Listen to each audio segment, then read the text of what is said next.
Parshas Chukas has 87 verses and 3 mitzvos, all the mitzvos that relate to the Red Heifer. And it's a really fascinating Parsha. The first chapter, chapter 19, deals with the Red Heifer, the red cow, a very unusual process that we'll read about, what to do when someone comes into contact with the dead body. They become impure. There's various restrictions on them. And the only way for them to revert out of their state of impurity is via a potion made out of a red cow processed in a very striking and unusual way. And once that concoction is complete, the ashes mixed with water is sprinkled upon the individual, and over the course of 7 days, they become pure and they are restored to the state of purity. So that's the first chapter. And then chapter 20 and throughout the rest of the Parsha, it deals with a lot of interesting narratives. So first of all, it fast forwards 38 years into the future. There's a jump. We've been dealing with now the Exodus and the aftermath and Sinai, and everything that happened until now has all been within a year and change after the Exodus. Chapter 20 is going to begin all the way at the end of the 40 years, and there's essentially a gap of 38 years where the Torah doesn't really tell us what happened. We only learn about where the Jewish people encamped, but we don't have any of the narrative, any of the history about what happened to the Jewish people during those 38 years. And it's going to tell us about the death of Miriam, the older sister of Moses and Aaron, and the death of Aaron as well, and the very intriguing and perplexing episode of the hitting of the rock. There's going to be the episode of the snakes. And also in this week's Parsha, we're going to read about the first wars the Jewish people are going to encounter on the eastern side of the Jordan. Of course, the Torah does not end with the conquering of the land of Canaan. They're on the doorstep, and of course Joshua is going to lead the conquest of Canaan, but Moses is going to be at the helm during the first wars on the eastern side of the Jordan that are going to be told in this week's Parsha, and the complete narrative is going to be brought in this week's Parsha together with the supplementary information that we find out in the book of Deuteronomy. So let's begin the Parsha. The Parsha begins, Hashem spoke to Moses and Aaron saying, "This is the decree of the Torah, which Hashem has commanded, saying, speak to the children of Israel, and they shall take to you a completely red cow, which is without blemish, and upon which a yoke has not come." So the mitzvah of the red heifer, the red cow, is classified by the Torah as a decree. And we know that there's different categories of mitzvahs. There's mitzvahs that we would know and fulfill if we used our logic. These are the mitzvos that are universal mitzvos. There's some mitzvos that after they're explained to us, we understand them. And then there's a third category of mitzvos called decrees, in Hebrew a chok, like this week's Parsha is called Chukas, which is from that word. And these are mitzvos that are beyond human intellect. No matter how far you try to contort your brain, you cannot possibly understand it. In fact, the Talmud tells us that there was only one person, namely Moses, who was able to understand this mitzvah in its entirety. Solomon, the wisest of all men, he tried to understand it, and even he too, the Talmud tells us in the book of Yoma, page 14, he too yielded and recognized that it is indeed beyond him. And Rashi tells us, right as we begin the Parsha, that the reason why it's called a chok, the reason why it's called a decree, is not because it doesn't have a meaning, but because the Satan, which is the angel that the Almighty orchestrates and appoints to try to cause us to sin, and the non-Jews, the Gentiles, they're the ones who pester the Jewish people, and they say to them, why are you doing such a bizarre mitzvah? What meaning do you have in it? And therefore, it's explained to us, this is a decree. God has an edict, and we have to fulfill it and not question it, even though we don't understand it. So it's important to stress, and people make this mistake, it's a misconception. It doesn't say that there is no reason. It says that because we cannot understand the reason, therefore we have to accept it as a decree and not question it, but there really is something, it's just of godly intellect and not of human intellect. My grandfather pointed out a deep insight. This red heifer, this red cow, is being used to undo the impurity that is foisted upon men at an encounter with death. And since the times of Adam, humanity has been condemned to die. Adam sinned, and as a result of that, all humans are condemned to die. Now, the Talmud tells us something very interesting. It says that Moses buried himself, which, of course, doesn't really make any sense because, first of all, the Torah tells us that God buried Moses, and what does it even mean to bury yourself? But the deeper insight, my grandfather explained, is that Moses, he conquered death, meaning that he restored himself to being in the same state that Adam was in before Adam sinned. And therefore, Moses reverted back to the state of humanity, at least personally. He reverted back to the state of humanity before death was a necessary condemnation, so to speak, a reality that is inescapable for all humanity. And therefore, because Moses was above death, he was not at all connected to the concept of death.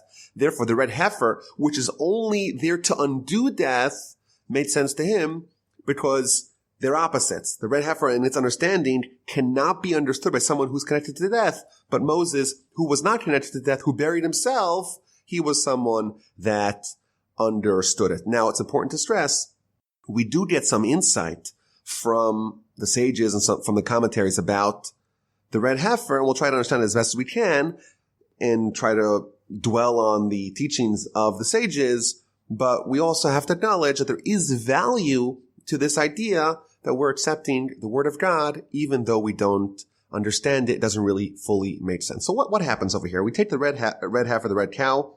It's completely pure. It's completely red. It has no white hairs. It has no black hairs. There's no blemishes upon it. It has no yoke that's upon it. It's given to Elazar the Kohen. So we know, of course, Aaron had a son Elazar, and he's going to be his successor. And the Kohen has to oversee the processing of the red heifer. It's taken outside the camp. It's slaughtered in the presence of Elazar the Kohen, which is like the vice Kohen Gadol, the vice high priest. They take some of its blood. They sprinkle it towards the tent of meeting. So it's done outside. It's processed outside of the temple grounds, the tabernacle grounds. And then it's sprinkled towards the tabernacle or the temple grounds. And then the cow is burned with everything that's in the cow. And into that fire, there is a concoction, ingredients, cedar wood and hyssop and crimson thread. All that is thrown into the fire. The Talmud tells us that they would actually throw a lot of wood into this fire because we're trying to create ashes. The ashes of the red heifer is what's actually used for the processing of the red heifer purification process.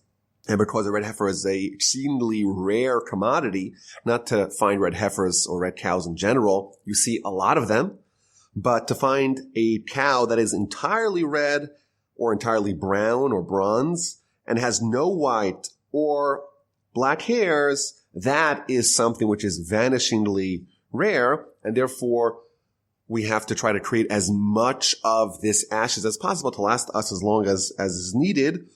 And therefore they add more fuel to the fire, more wood to the fire to make more ashes. And once we're done, we have a huge pile of ashes, and then a lot of the unusual aspects of this law kick in. The Kohen who oversees it, he becomes impure, and he has to immerse his clothing and immerse himself in water. And the one who burns it also becomes impure. And the one who gathers it also becomes impure. So it's an unusual thing. It's a process to attain purity, but it's also a process that necessitates impurity for some of the people that are overseeing and orchestrating the process of purity for others.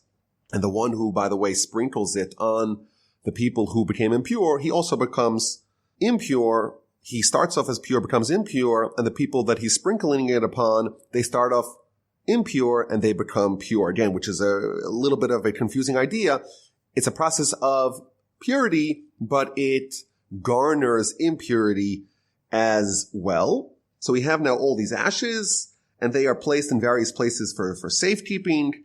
And whoever becomes impure by touching a corpse or coming into close contact with a corpse, they become contaminated. They can't walk into the tabernacle. They can't eat sacrifices. If they do, it's terrible. They get cut off from the Jewish people.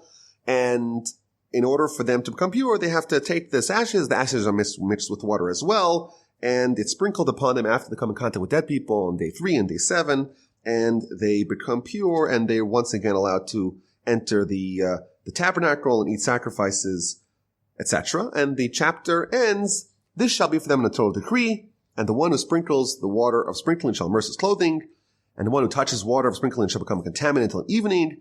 Anything that the contaminated one may touch shall become contaminated, and the person who touches him shall become contaminated until evening." So let's try to understand what is the extent of what we could understand in this whole idea, the red heifer. Let's try to see what the sages tell us. So Rashi tells us a very interesting idea. Rashi tells us that this is somehow connected to the episode of the golden calf. Of course, a calf is a baby cow. So we have the sin of the Jewish people that really caused a lot of the events that followed to happen. That sin was with a golden calf, a small cow. And now we have the big cow, the red heifer, the mother cow, so to speak, not the calf, the mother, which is somehow a remedy for the sins of the Jewish people. So Rashi tells us a very interesting idea. It tells us that it's a parable for a woman who works for the king, and she's like a maidservant, and she has a son who's running around the palace, and the son defecates on the floor of the king. So what does the mother do? The mother comes and she cleans up the excrement of her son. That's the parable. And similarly over here, says Rashi, we have the baby calf, the baby cow, the golden calf, which is the sin, so to speak. That's the excrement of the Jewish people. Comes along the red cow, comes along the mother, and the mother cleans it up. So obviously there's a very deep idea that the red heifer and the golden calf are connected, but maybe we could say on a big picture idea that after the Jewish people received the Torah, they essentially were restored to the state of Adam pre-sin. They became like Moses. They had prophecy. They were in a very heightened state of connection with God. And our sages tell us that had they maintained that, had they perpetuated that, had they not sinned in the sin of the golden calf, then they would have conquered death. They would have been on that very high level and would have reverted to pre-sin state of Adam. But of course, after the sin of the golden calf, they were downgraded to being standard issue humans. Of course, humans with the tremendous experience of the Exodus and Mount Sinai, but they were no longer impervious to death. Their sin had degraded them a level. And therefore, we have the remedy to that. The way to undo that is via the red heifer. And maybe on a deeper level, we could say another idea that the golden calf, it wasn't just some mindless idolatry the way you maybe could read it. The way we understand it is the Jewish people wanted to either isolate one characteristic of God. And in fact, if we study the descriptions in Ezekiel about the prophecy of Ezekiel and the visions of Ezekiel, we find that part of the vision is a cow or a bull or a calf. And at Sinai, it's possible, at least the way the Ramban explains it, the Jewish people had a vision akin to the one of Ezekiel, and they wanted to create a monument to one aspect of the way God treats us, namely the aspect of judgment, which is personified, which is embodied by the cow, by the heifer, by the calf, and therefore they made the golden calf. It wasn't that they wanted to reject God, it's just they wanted to isolate one characteristic of God to the exclusion of the whole concept of God, which of course has no parts. And because they made that mistake, they have to restore it, they have to undo it, perhaps by something that they don't understand. The idea of the red heifer being something which is beyond us, that's a feature, not a bug, because that connotes complete and total commitment to God. When someone says, I'm doing something and I don't understand it, that shows that they have yielded, they have lowered themselves, submitted themselves to God, and accepted him in totality and submitted themselves to him. And therefore, it's almost like the concept of the golden calf and the concept or the attitude motivating the red heifer are exact opposites. The golden calf, people say, oh, we understand God, and we understand how to embody it, how to personify it, how to create a monument to it. And now we say, okay, let's undo that by saying we don't understand it, and we're not going to give a certain testament to it, and we're going to say it's beyond us, and we're going to do the red heifer, which is something we can't understand. And there's another wrinkle, of course, that the red heifer is the mother of the calf, and that, of course, represents the idea that everything that the child has is something that has its roots in the mother. Similarly, the characteristic of God is not some isolated entity, but it is part of the grand unity, the grand singularity, the grand one source, which is, of course, God. And, of course, every part of this has deeper insights, but we take the red heifer without blemishes. Of course, the ultimate blemish in our existence is the fact that we do die, and therefore we're symbolizing this idea that death is something which is a flaw, and therefore it's undone by this flawless cow. And the commentaries add, and I'll readily acknowledge that a lot of these things I don't understand, that everything that the red cow represents is all about judgment. It's red. Red's the color of judgment. It's a cow. It's a calf, which represents judgment. It has no white hairs or black hairs, which also represent judgment. And the Ramban speaks about this, the Or Chaim as well. The Or Chaim adds that no yoke was placed upon it. A yoke, of course, is about submission, which would reduce judgment.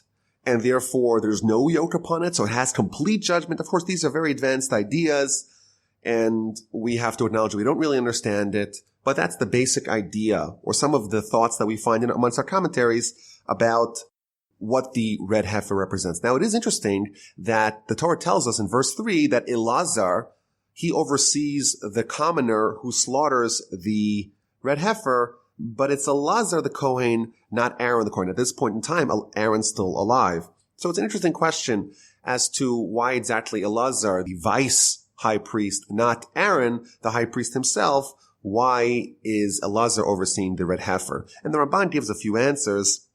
He says that this is about training Elazar. He's going to be the future high priest, and therefore he's given the role, but of course the high priest could do it himself as well.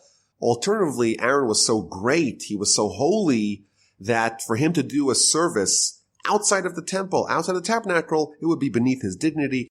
Rashi adds an interesting twist. Rashi says, we know Aaron, he participated to some extent in the sin of the golden calf, and therefore with the red heifer, which is there to undo the golden calf, it's inappropriate to bring Aaron there based upon the idea that you cannot take a prosecutor and turn him into an advocate. Vis-a-vis the golden calf, Aaron is a force of prosecution, and therefore he cannot come and contribute towards the remedy, towards the healing, because he's someone who's forever associated with the prosecution with the sin of the golden calf. So that's the basic idea. There's another important thing I want to just mention quickly.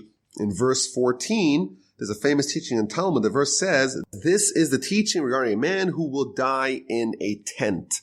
Whenever it says the word tent in Jewish literature, it harkens back to the tent of Jacob. It harkens back to the study of Torah. And the Talmud tells us that if someone wants to truly immerse himself in the tent, they have to die over it, so to speak. Says the Talmud, the Torah, the words of Torah are only find continuity with someone who dies over it. And quotes this verse, 19:14, this is the Torah, a man who dies in the tent. Meaning that the relationship we have with Torah is that we submit ourselves to God and to Torah.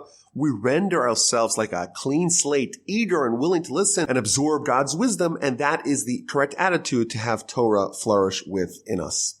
So that's chapter 19. Chapter 20 begins the narrative portion of the Parsha. The children of Israel, the whole assembly, arrived in the wilderness of Tzin in the first month, and the people settled in Kadesh. And Miriam died there, and she was buried there, and there was no water for the assembly, and they gathered against Moses and Aaron.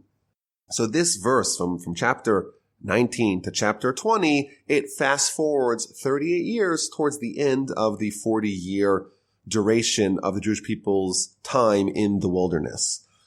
Now, what happens in between is something we don't know, and the Rabbeinu Bachai, he tells us that the episodes of the Torah and the prophecies of the Torah only happen in the beginning, the first year, and in the last year. And the commentaries explain that there was a period in the middle where God, so to speak, hid his face. And that probably relates to the episodes we read previously in the book of Numbers, the sin of the spies, the sin of the scouts. And God said, okay, you're all going to die. We're going to filter and recycle you through you, so to speak. And a new generation is going to enter. That generation that was rejected by God, so to speak, it seems like the prophecies that we find in the Torah were not conveyed in their presence once the sin of the spies, of the scouts, happened and the verdict was handed down that these people are going to be killed or they're going to die before the entrance into the land of Canaan commences. So we're now 38 years later, and Miriam, the sister of Moses, dies, and right away there is no water for the assembly. Everyone, of course, is freaking out because there's no water and you're in the middle of a wilderness, in the middle of a desert. So first of all, there's an interesting Rashi here. Rashi tells us that there's a juxtaposition between the episode of the Red Heifer and the death of Miriam. Why are they put next to each other? This teaches us, says Rashi, that just as sacrifices atone, so too the death of the righteous provides atonement for the people of Israel. A very interesting idea that just as the red heifer, of course, provides purification and sacrifices in general provide atonement, similarly the death of the righteous provides atonement. Now, I saw an interesting comment here by the Kli Yakar, one of the commentaries that we find on the Torah. A very advanced idea.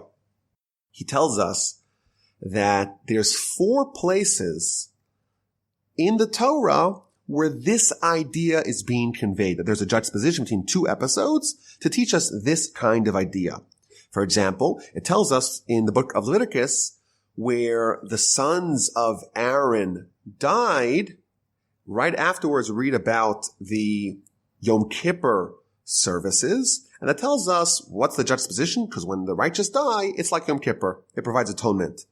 That's the first time. And then we have over here, and then we have later on the story of the death of Aaron, and that's juxtaposed to the garments of the high priest, and that tells you that the garments of the high priest provides atonement. And finally, we have the death of Aaron when it's retold in the book of Deuteronomy. That is juxtaposed to the breaking of the tablets to tell you that the death of the righteous is equivalent to the breaking of the tablets. So he points out something very interesting. There's 4 places in the Torah where sages tell us what the death of the righteous means. What's the impact? And then he tells us a very deep and powerful idea. He says each one of these 4 episodes, each one of them corresponds to one of the 4 benefits that a righteous person, that a tzaddik, benefits their generation.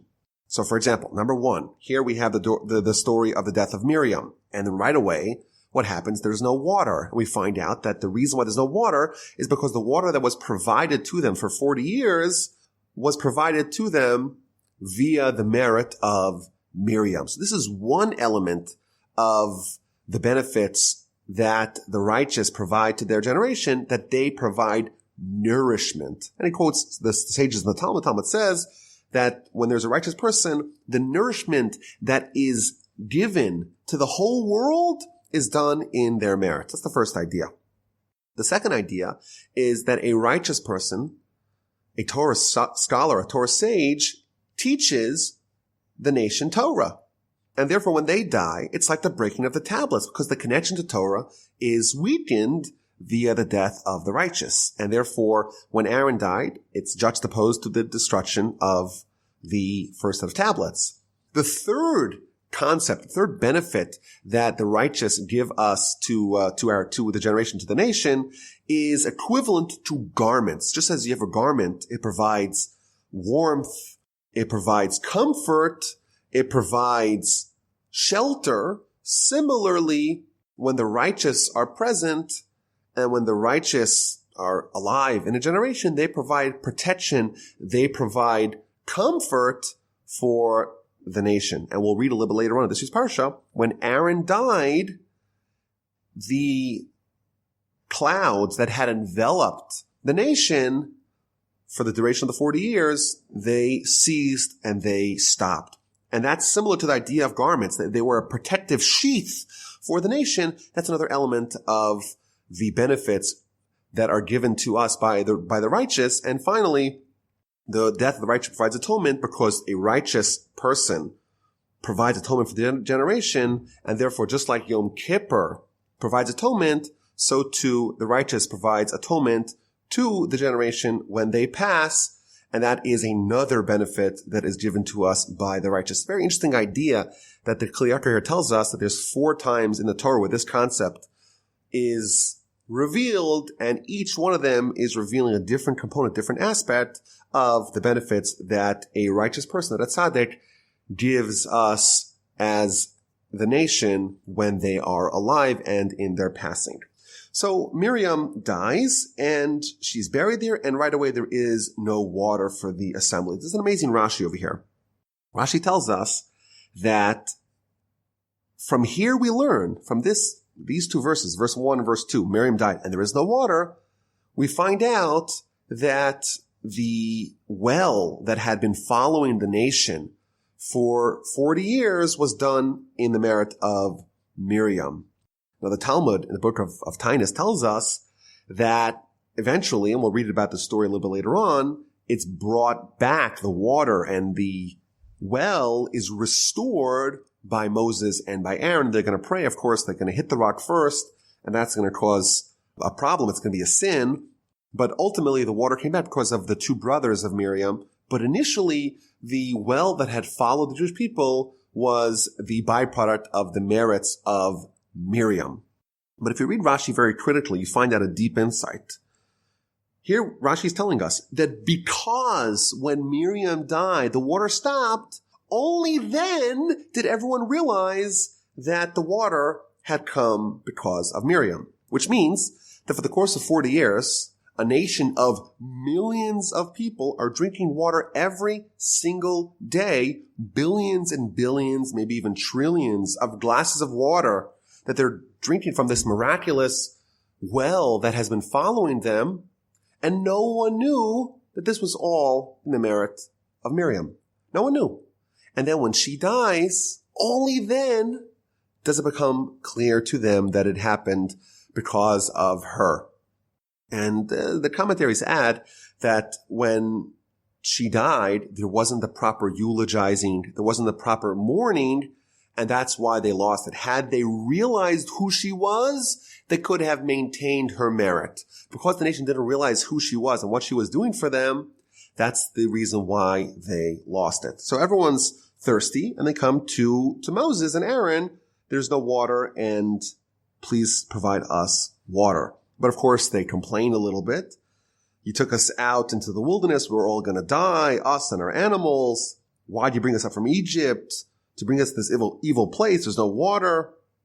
And Moses and Aaron, they go into prayer and into prophecy with God. And God tells Moses, take the staff, which is the staff that we read about in last week's Parsha, the staff of Aaron that had sprouted almonds, and gather together the assembly, you and Aaron, and speak to the rock before the eyes of the nation, and it shall give its water. You'll be able to restore the water-spewing rock that we've had till now if you talked it in front of the entire assembly.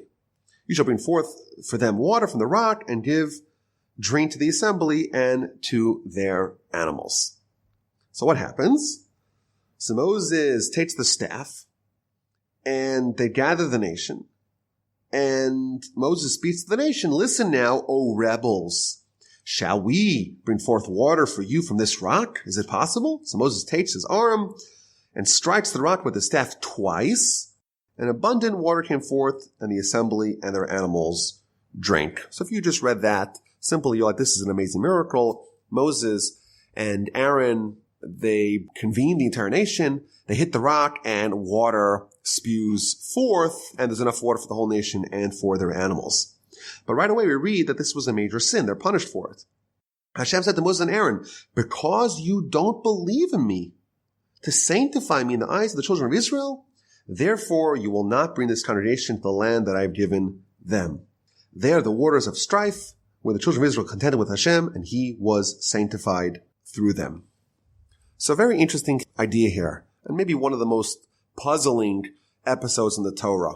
Moses and Aaron convene the whole nation. They do a tremendous miracle by hitting a rock, and the rock emits water. And right away God says, okay, this was a sin, and this is not just any kind of sin. This is a sin that demonstrates that you don't believe in me. And by the way, if Moses and Aaron don't believe in God, who does believe in God? And as a result of that, neither of you are going to enter the land of Israel. You're going to die on the eastern bank of the Jordan, and someone else will lead the nation into the land. And of course, all the commentaries trying to figure out what exactly did Moses and Aaron do wrong. It seems like if there was a sanctification of God in the Torah, this is it.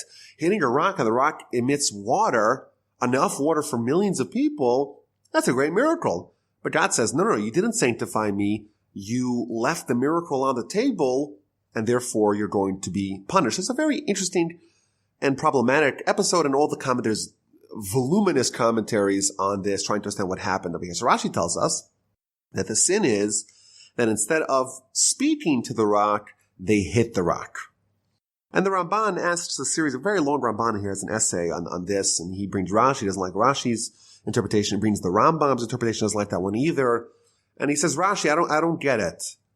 If they were not supposed to hit the rock, why did God tell them to go take the staff and speak to the rock? Why would you take the staff if you're only supposed to talk to the rock? The staff, the purpose of the staff is to be used in this ceremony. Moreover, we know in the book of Exodus, Moses was told to take the staff and hit the rock. So what's wrong with hitting the rock this time? Moreover, the Ramban adds that yes, it's a miracle if I talk to a rock and the rock emits water, but if I hit it, it's no less of a miracle if it emits water. So what exactly is being diminished here by hitting the rock as opposed to speaking to it? And he brings the Rambam. The Rambam says something very interesting. He says that Moses called the nation, O rebels. Listen now, O rebels. Moses is labeling the nation as a nation of rebels. And he's displaying a little bit of anger. And as a result of that, the people thought that, hey, Moses is angry at us. You know who else must be angry at us? God must be angry at us. Because if Moses is displaying anger towards us, and he's nothing more than a funnel of God, then it must be that God's angry at us too. But of course, God was not angry at them. And therefore, the sin of Moses is that he caused the nation to make a mistake, to err in their interpretation and the understanding of what God, the characteristics, so to speak, of God was at that time.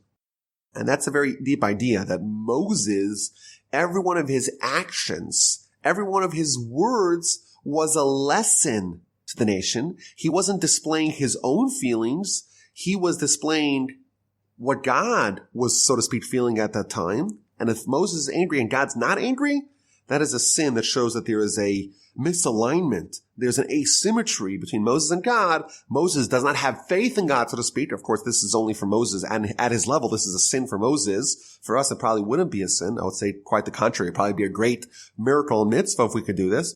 But for Moses, the second there's a misalignment between him and God, that's a sin for him. And for him, on his level, it's considered as if he doesn't have faith in God. He didn't sanctify God, and therefore he's not going to bring the Jewish people into the land of Israel. And of course, we have to acknowledge that this is the very basic understanding, and there is a tremendous amount of literature on this subject, and there's many other angles of this story, but that's the story in its basic form. Moses hits the rock instead of speaking to it, and whatever exactly the nature of the sin is of course a great debate. But as a result of this, and only this, Moses and Aaron are not going to be allowed to enter the land of Canaan, the land of Israel. And Moses, of course, is going to spend a tremendous amount of time trying to undo that, trying to repent for it, so to speak. But ultimately, this is going to stand, and Moses is going to pass on the eastern side of the Jordan, outside of Israel. Now, there is an amazing Rashi here in verse 13. The verse says, "They are the waters of strife." These waters, the waters of the rock, are the waters of strife. So Rashi tells us, invoking Pharaoh in Exodus, when Pharaoh, when he was worried about the Jewish people having a savior, his forecasters, his necromancers, his stargazers, his astrologers told him, we see that the savior of the Jewish people is going to be born, and he is going to be stricken with water. Therefore, throw all the Jewish babies into the water. Rashi tells us, when in the verse here tells us that they are the waters of strife, it's referencing that same vision that the stargazers of Pharaoh had. Indeed, Pharaoh was correct that the leader of the Jewish people, save the Jewish people, is going to be stricken by water, but it's not going to be because of the waters that are going to kill them, throwing the babies into the water. But this episode of the waters, this was Moses' sin, and this was the strife, so to speak, the waters of strife that they saw. They, of course, misinterpreted it, but this is a reference to that, a very interesting idea. And the episode ends by telling us that God was sanctified through them. And again, Rashi tells us, and this is an idea that we saw earlier, that when God punishes the righteous, that is a sanctification of God, because everyone who's not righteous says, oh my goodness, if God is so serious with the righteous and he punishes them for what we consider the most minor of sins, what does that portend to us?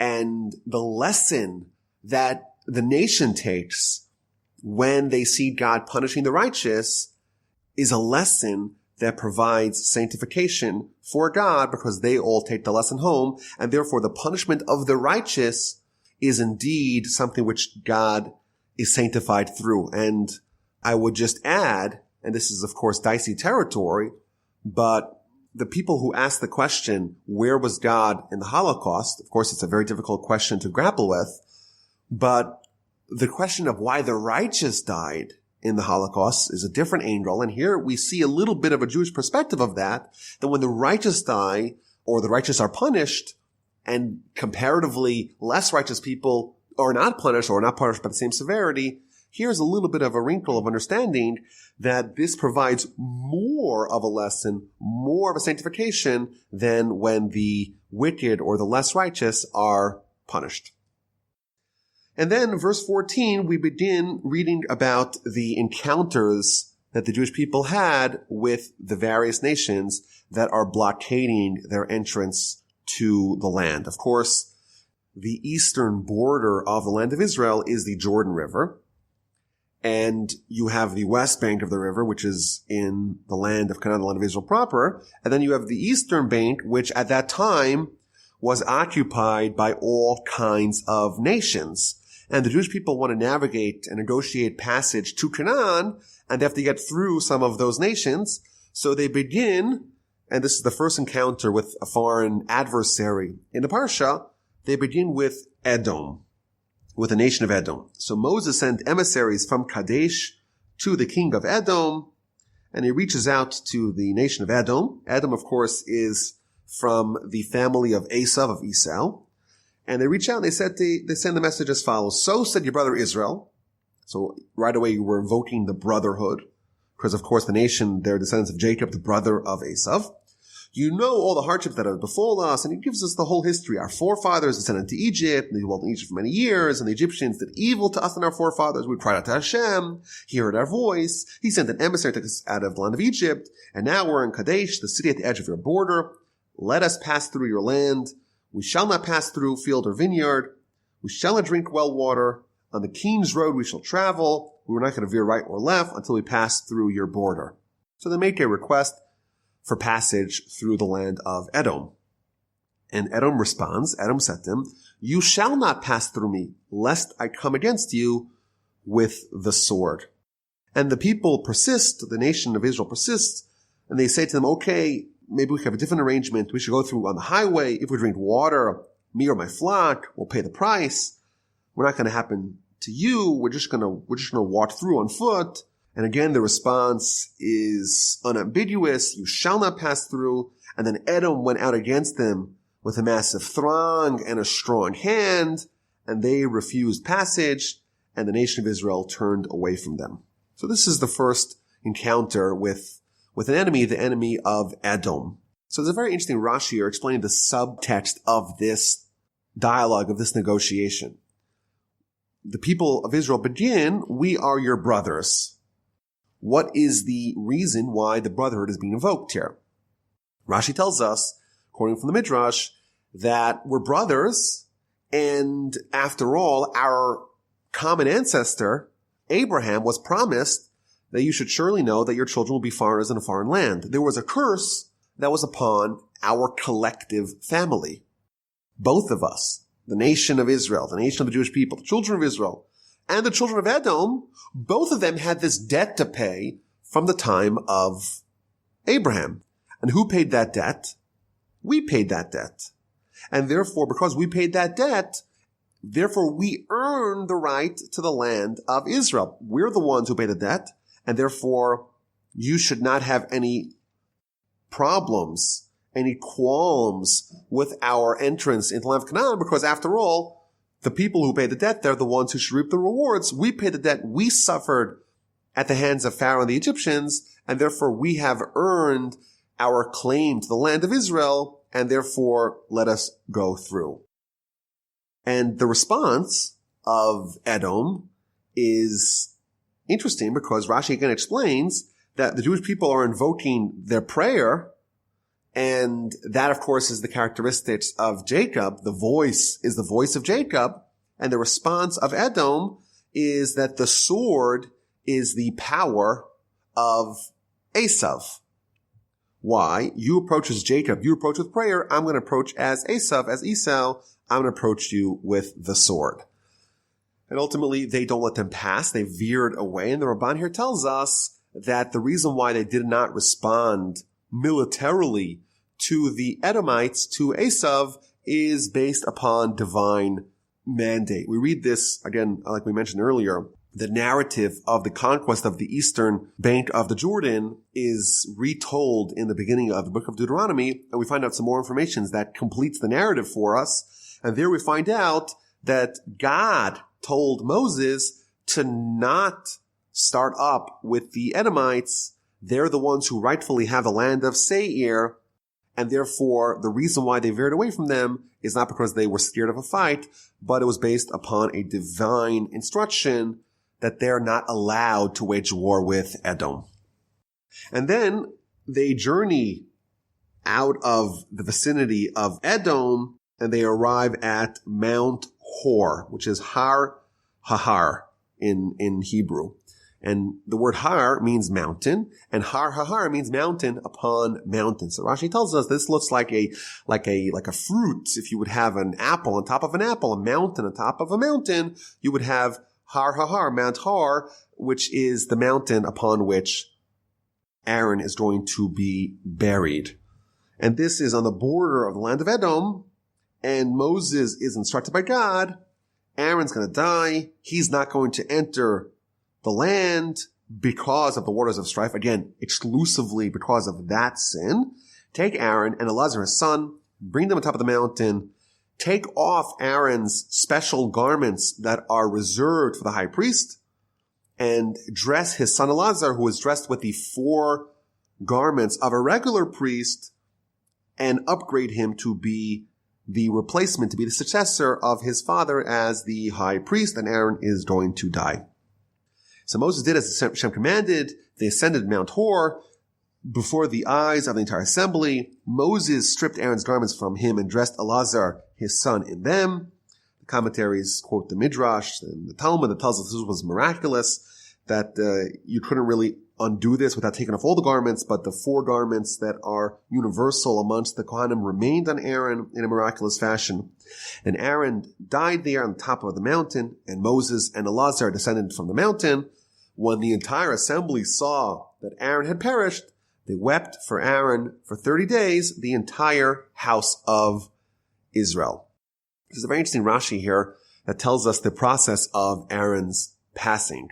It tells us that they entered into a cave, and they saw in the cave a bed spread out and a candle lit, and Aaron was told by Moses, go on top of the bed and extend your hands and open your mouth, close your eyes, and that's how he died. And the way it's described in the Talmud, he died with the death called kiss, almost as if the mouth, which is the conduit through which the soul came through into us, that's just extracted seamlessly from the mouth via, so to speak, a kiss, which is, of course, on a deeper level telling us that Aaron's soul was so pure, it did not need to navigate any sort of resistance. It was put in seamlessly. It was taken out as equally seamlessly to indicate that he was entirely righteous. And people were entirely righteous. They die with this level of death. And Rashi tells us the second Moses saw this, he too craved that kind of death. And just as a sidebar here, in Judaism we say that the way someone dies, the nature of the death of a person is indicative, is reflective on the kind of life that they lived. And the Talmud tells us in the book of Brachos, page 8, that there's 903 different types of death, because there's 903 different levels that a person can reach at. And the highest level, the most righteous death, is the death of the kiss, which is a death in which the soul is pulled out without any resistance. There's no blemishes to that soul, and therefore it can be taken out very easily and very seamlessly, says the Talmud, like pulling out a hair out of a glass of milk. When the nation sees that Aaron had died, they're in total shock and total disbelief. And Rashi tells us the dialogue that happened. Where's Aaron? They ask Moses. And Moses says, well, he died. How's it possible? Last week's Parsha, we read how Aaron had stifled the angel of death. He stopped the plague. How is it possible the angel of death had control over him?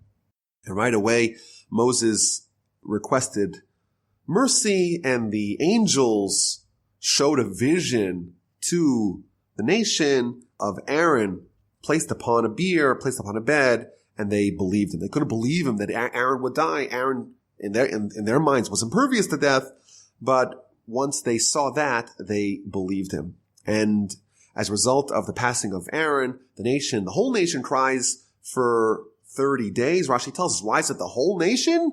Because Aaron was someone who relentlessly pursued peace, and he would try to infuse peace and love between litigants, between a husband and wife, and consequently, everyone felt a kinship, a connection to Aaron, and therefore everyone cried for 30 days because everyone recognized the tremendous loss that they had with the passing of Aaron.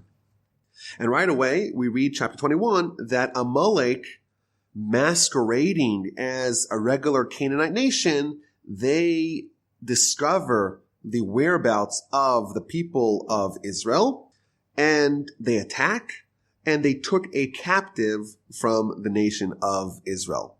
And here's the second juxtaposition of the death of a righteous one, the death of Aaron, to the attack of the Canaanites. And Rashi tells us that when Aaron died, the clouds of glory that had camouflaged the nation disappeared, and therefore the nation is suddenly exposed to the enemy, and the enemy attacks, which means that the nation is traveling within this invisible bubble, this enveloping cloud, and therefore they could go wherever they want undetected.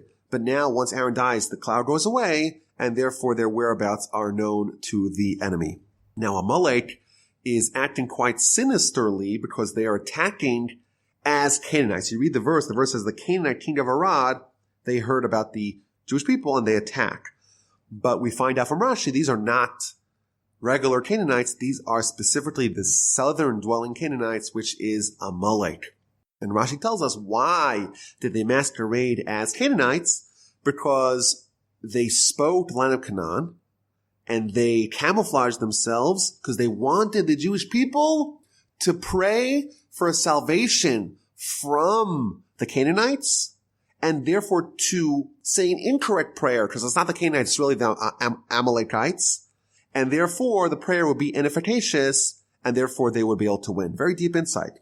If you're praying to survive the encounter with the enemy and you say the wrong name of the enemy, you say Canaanites instead of Amalekites, your prayer might not be effective. And therefore we see indeed there was a captive. And of course there's a variety of lessons over here, but one of them is with respect to prayer.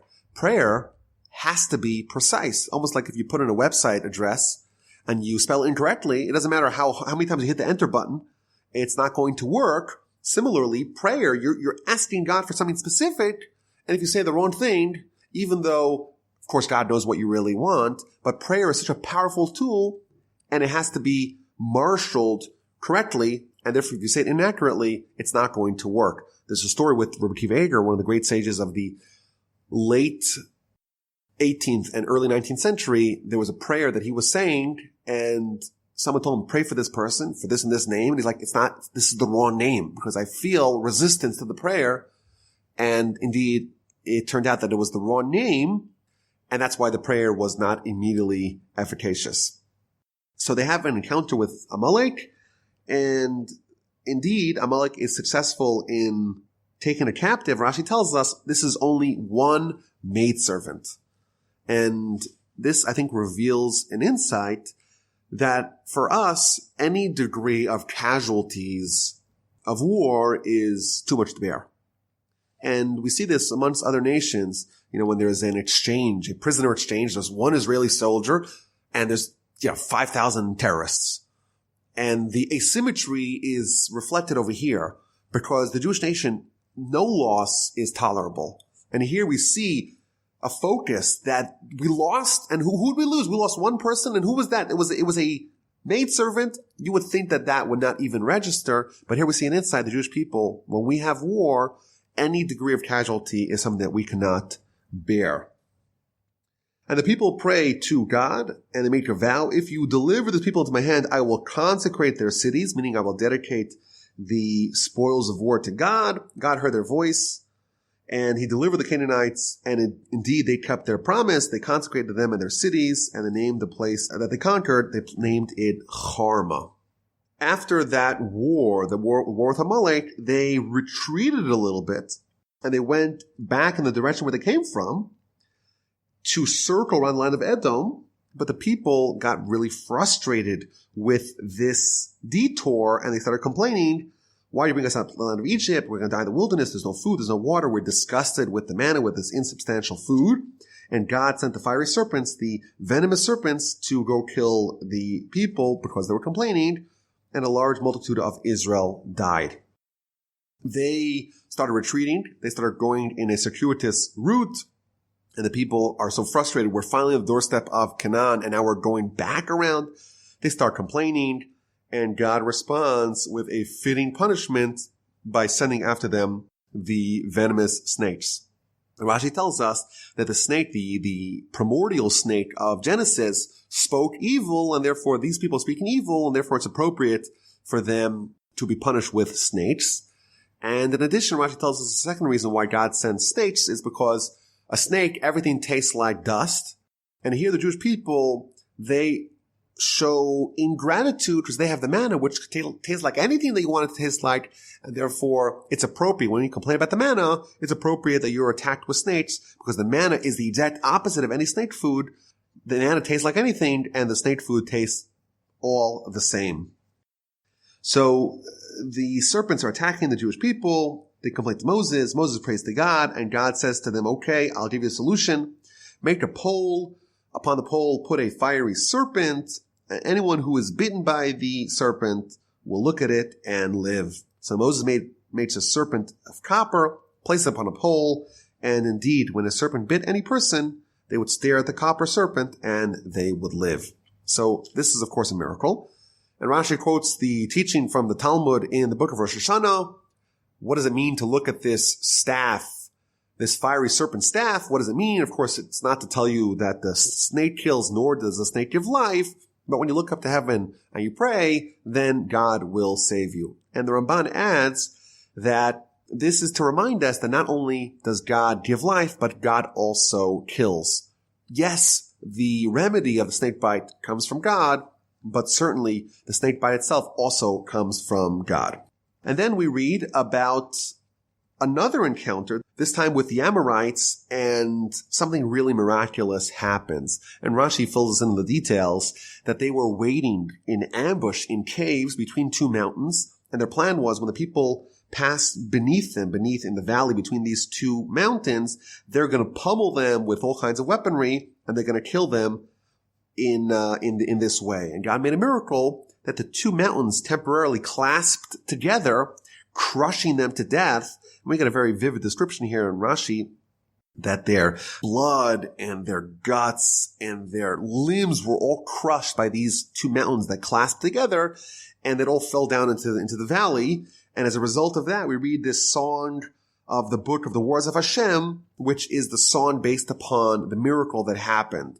And Rashi tells us that the well that was now following them from the rock gathered up all the blood and all the limbs of the dead Amorites that had laid ambush for the people. And when the people saw that, they started singing. And this is one of the songs of the Torah, a song of tremendous thanks to God for this wonderful miracle.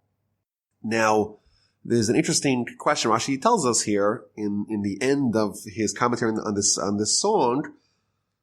Why does the song not mention neither God nor Moses? And he tells us a very interesting idea, because Moses, after all, he was somewhat culpable with the sin of hitting the rock, and therefore this well, this spring, is somehow associated negatively with Moses, and therefore it's inappropriate to have his name labeled on this song, and consequently it's inappropriate to have God as well, because God said, so to speak, if you don't include Moses, don't include me. And we also find out from Rashi a very interesting idea that the well of Miriam eventually embedded itself in the Sea of the Galilee. And my grandfather used to tell the story that when Reb Chaim Vital was the student of the Arizal, he was not understanding the Torah conveyed to him by the Arizal. He took him into a boat, into a canoe in the Sea of Galilee in northern Israel, and he gave him to drink from a specific spot in the Sea of Galilee, and that was from the waters of the well of Miriam. And once he drank that, the well springs of wisdom were opened for him. My grandfather also added that when he went to Tiberias, he went to Tveria, he really wanted to drink from that water, but no one knew exactly where it was. And my father told me that he remembers going to Tiberias with his father, with my grandfather, and him asking around trying to find where that water was. Really interesting. So that was a third encounter with the Amorite contingency that was trying to kill the Jewish people in ambush. And then we read about the fourth encounter, this time with Sichon, the king of the Amorites. Again, there is a request for passage. And again, there is a negative response. And Sichon, instead of yielding, he engages in war. And again, Israel smote him with the edge of the sword to possession of his land, his whole land, and they settled it. This was a very powerful nation. This was a nation that stood at the vanguard of the land of Canaan. It was a mighty nation. It was a nation that was inconquerable, and there was a miraculous defeat of this mighty enemy. Despite the fact that the Jewish people reached out with peace overtures, they were rejected, and indeed the defeat was very miraculous. And finally, we read about the fifth encounter with Og, the king of Bashan. Again, they also battle with the Jewish people, and Moses is told by God, don't fear them. I'm going to deliver them into your hands like I delivered the Sichon, the king of the Amorites. And indeed, they smote him, his sons, and all his people until there was no survivor left among them, and they took possession of his land. So these twin powers that were on the edges of the land of Canaan, Og, the king of Bashan, and Sichon, the king of the Amorites, they were both conquered and their lands were acquired by the people of Israel. And indeed, some of the people, we'll read about this a little bit later on in the book of Numbers, some of the tribes decided to permanently dwell on the eastern side of the Jordan in the lands conquered from the Amorites and from the Bashanites. And the next Parsha is going to deal with another kingdom, the kingdom of Moab. They see what the Jewish people did to the kingdoms of Bashan and of the Amorites, and they get terrified, and they resort to a very unconventional weapon to try to stymie and stifle the Jewish people, and that is trying to commission Bilam, the Gentile prophet, to curse them. Thus concludes the Parsha, the fifth and final encounter of the Parsha with the enemies. They destroy the king of Bashan. Og, the king of Bashan, is destroyed. There's a total victory, and the children of Israel journey and camped on the plains of Moab, on the banks of the Jordan, opposite Jericho. They are ready to enter, and the rest of the Torah essentially is going to be the Jewish people at this location in the plains of Moab on the banks of the Jordan River. Thank you for listening. This has been Rabbi Yaakov Wolbe in the Parsha podcast. I look forward to hearing from you, rabbiwolbe@gmail.com, and we'll speak, please God, next week.